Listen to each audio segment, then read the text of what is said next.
Hello friends, welcome to my YouTube channel Saral Astro. आज हम बात करेंगे भावार्थ रत्नाकर का अध्याय 1 मकर लग्न श्लोक नंबर 3 और 4-5 के बारे में। तो शुरू करते हैं आज का सेशन। सबसे पहले हम जानेंगे श्लोक नंबर 3 के बारे में, जिसकी संस्कृत स्लाइड मैंने आपके सामने रख दी है। उसके अंदर रामानुजाचार्य कहते हैं कि मकरे जायमानस्य पंचमस्तो भृगुशुभः राज्यस्थ स्वेद भृगु योगम न ददाति कदाचन। इसका मतलब ये कहते हैं कि मकर लग्न के अंदर शुक्र जो है वो पंचम भाव के अंदर हो तो शुक्र खुद की दशा के अंदर ज्यादा धन देता है, लेकिन शुक्र अगर दशम भाव में हो तो वो योग कारक होता नहीं है। देखिए, रामानुजाचार्य ने इस श्लोक के अंदर जो कहा है उसको आप खुद ही डिसाइड करना पड़ेगा, क्योंकि मैं दोनों बताता हूँ, पाराशर का भी बताता हूँ और रामानुजाचार्य का भी बताता हूँ। इधर देखिए, शुक्र की स्वगृही स्थिति की बात की गई है। मैं इधर कुंडली आपको दिखाता हूँ, जिसके अंदर जो सिचुएशन है वो मैंने दिखाई है। उसके अंदर मकर लग्न की कुंडली है और 5वें भाव के अंदर शुक्र है और 10वें भाव के अंदर शुक्र है। अगर 5वें भाव के अंदर शुक्र हो तो वो ज्यादा धन देता है खुद की दशा में, लेकिन अगर 10वें भाव में हो तो वो योग कारक होता नहीं है। मकर लग्न के अंदर 5वें भाव के अंदर शुक्र जो वृषभ का है वो स्वगृही होता है और 10वें के अंदर शुक्र तुला का भी स्वगृही होता है। भावार्थ रत्नाकर के अंदर 5वें भाव के अंदर वृषभ का शुक्र शुभ होता है, जबकि 10वें स्थान के अंदर शुक्र अशुभ माना जाता है। पंचमस्त शुक्र जो है वो शुभ तो होता ही है, बट स्वगृही राशि के अंदर है और चतुर्थ स्थान के नजदीक में है। आप देख सकते हैं कि चतुर्थ स्थान के नजदीक में है, इसीलिए वो अच्छा खासा दिग्बल उसको मिलता है। और 10वें भाव में शुक्र दिग्बलहीन है। देखिए, दिग्बलहीन क्या होता है कि चौथे स्थान के अंदर जब शुक्र होता है वो तो ज्यादा दिग्बल मिलता है, उसको फोर्स मिलता है, तो ज्यादा बलवान बन जाता है। और अगर 10वें स्थान के अंदर हो तो दिग्बल कम मिलता है और वो कम फोर्स उसको मिलता है, इसीलिए वो वीक हो जाता है। लेकिन इधर क्या है कि लेकिन क्या है कि एक ही वजह से वो शुक्र अशुभ नहीं माना जाता है, क्योंकि शुक्र जो है वो पंच महापुरुष जी का जो योग होता है उसके अंदर एक मालव्य योग होता है, उसका योग करता है। और ज्योतिष शास्त्र के जो ग्रंथ है उसके अंदर मालव्य योग का ज्यादा ही शुभ फल माना जाता है। और शुक्र जो 10वें स्थान के अंदर है वो मूल त्रिकोण का होता है, एक केंद्र और एक त्रिकोण का स्वामी होने की वजह से उसको केंद्राधिपत्य दोष भी लगता नहीं है और शुक्र योग कारक भी होता है। पाराशर ऋषि के हिसाब से जो मकर लग्न का शुक्र है वो 5वें स्थान में हो या 10वें स्थान में हो, लेकिन वो योग कारक होता ही है। लग्नेश का मित्र होने की वजह से भी वो शुक्र शुभ होता है। इतने सारे फैक्टर है, तो इस वजह से शुक्र जो है वो योग कारक होना ही चाहिए दोनों ही राशियों में, दोनों ही स्थान में। आप अगर 5वां स्थान ले ले या तो फिर 10वें स्थान में ले ले, तो दोनों में योग कारक होना ही चाहिए। लेकिन इधर रामानुजाचार्य ने ऐसा कहा है कि 5वें स्थान में वो आपको खूब धन देगा, लेकिन 10वें स्थान के अंदर वो नहीं देगा और अशुभ माना जाएगा। अब आप लोगों को ही डिसाइड करना है कि वो ऐसा क्यों कहते हैं। देखिए, मेरा माने तो शुक्र जो इधर 5वें स्थान में हो या 10वें स्थान में हो, दोनों ही स्थान में है, लेकिन शुक्र जो है वो स्वगृही बनता है और अच्छा खासे पोजीशन में है। लग्नेश का मित्र है शुक्र, क्योंकि शनि का मित्र होता है। तो ऐसी कंडीशन सारी है, इसी वजह से मैं मानता हूं कि दोनों ही स्थान में वो अच्छा माना जाता है। अब आगे बात करेंगे श्लोक नंबर 4 और 5 के बारे में। श्लोक नंबर 4 और 5 दोनों कंबाइंड श्लोक है, इसी वजह से हमें एक साथ लेने पड़ेंगे। तो श्लोक नंबर 4 से शुरू करते हैं। उसकी संस्कृत स्लाइड मैंने आपके सामने रख दी है। उसके अंदर रामानुजाचार्य तक कहते हैं कि मकरे जायमानस्य लग्नस्थो शुक्रचंद्र जो पंचमश्च चंद्रस्तु गुरुणा विकसितो यदि। यह है 4 नंबर का श्लोक।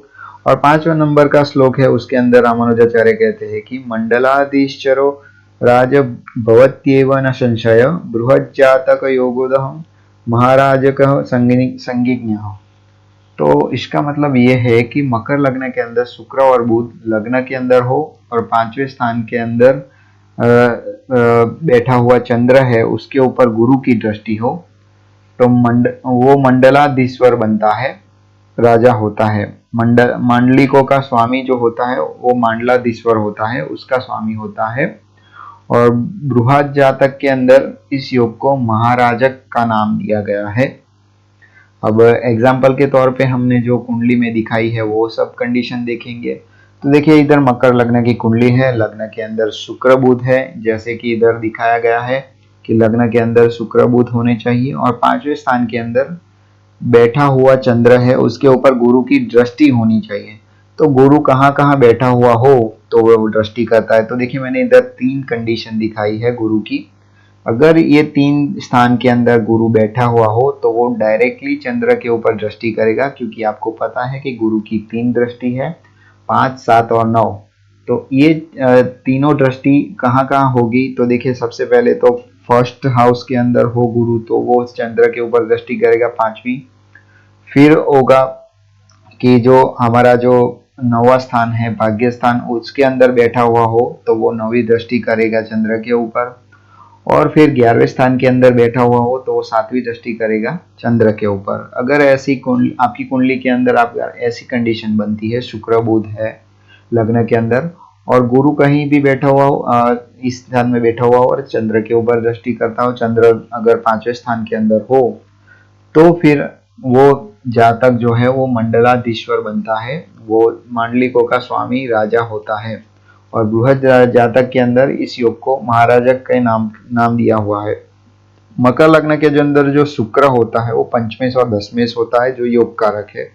बुध जो होता है वो भाग्य से, इसी वजह से बुध शुक्र की युति नवम और दसम स्थान का जो स्वामी है वो राजयोग कारक बनता है। और लग्न के अंदर बैठे हुए होने की वजह से वो लग्न की स्थिति को ज्यादा बल मिलता है।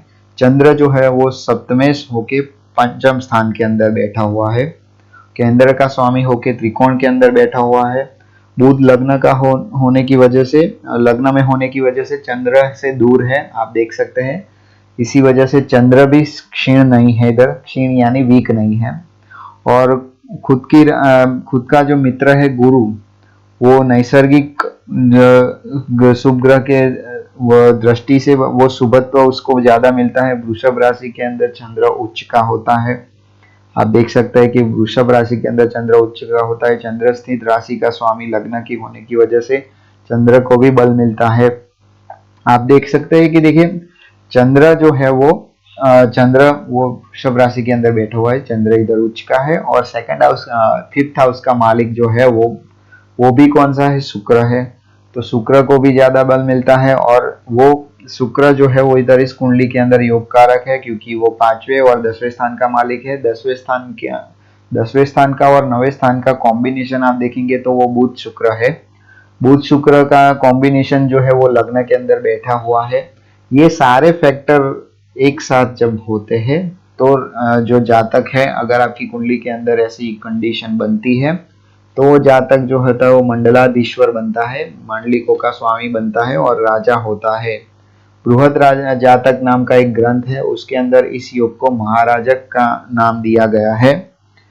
तो आपको पता चल गया होगा कि इस कुंडली के अंदर अगर ऐसी कंडीशन बनती है तो ऐसा योग होता है। तो आज हमने श्लोक नंबर 3 और 4, 5 के बारे में जाना। श्लोक नंबर 3 के बारे में हमने ये जाना कि 5वें स्थान के अंदर शुक्र हो और 10वें स्थान के अंदर शुक्र हो। तो 5वें स्थान के अंदर बैठा हुआ शुक्र जो है वो अच्छा माना जाता है, खुद की दशा के अंदर वो प्रचुर मात्रा में धन देता है। लेकिन 10वें स्थान के अंदर वो शुक्र जो होता है वो योग कारक होता नहीं है, ये रामानुजाचार्य कहते हैं। लेकिन हाँ, आपको डिसाइड करना है कि आप कंडीशन मैंने आपको बताई है कि कैसी कैसी कंडीशन है। अब चौथे और 5वें नंबर के श्लोक के अंदर हमने ये देखा कि मकर लग्न के अंदर शुक्र बुध हो लग्न के अंदर और 5वें स्थान में बैठा हुआ चंद्र है, उसके ऊपर गुरु की दृष्टि हो तो जातक मंडलाधीश्वर राजा होता है। और बृहद जातक के अंदर इस योग को महाराजक के नाम से जाना जाता है। तो आज के लिए बस इतना ही था। उम्मीद है आपको ये वीडियो अच्छा लगा होगा। अगर ये वीडियो अच्छा लगा है तो लाइक शेयर एंड सब्सक्राइब जरूर कीजिए। आगे भी ऐसे वीडियो आती रहेगी तो आप जरूर सब्सक्राइब कर दीजिए और लाइक शेयर एंड सब्सक्राइब जरूर कीजिए। तब तक के लिए मुझे इजाजत दीजिए। Thank you.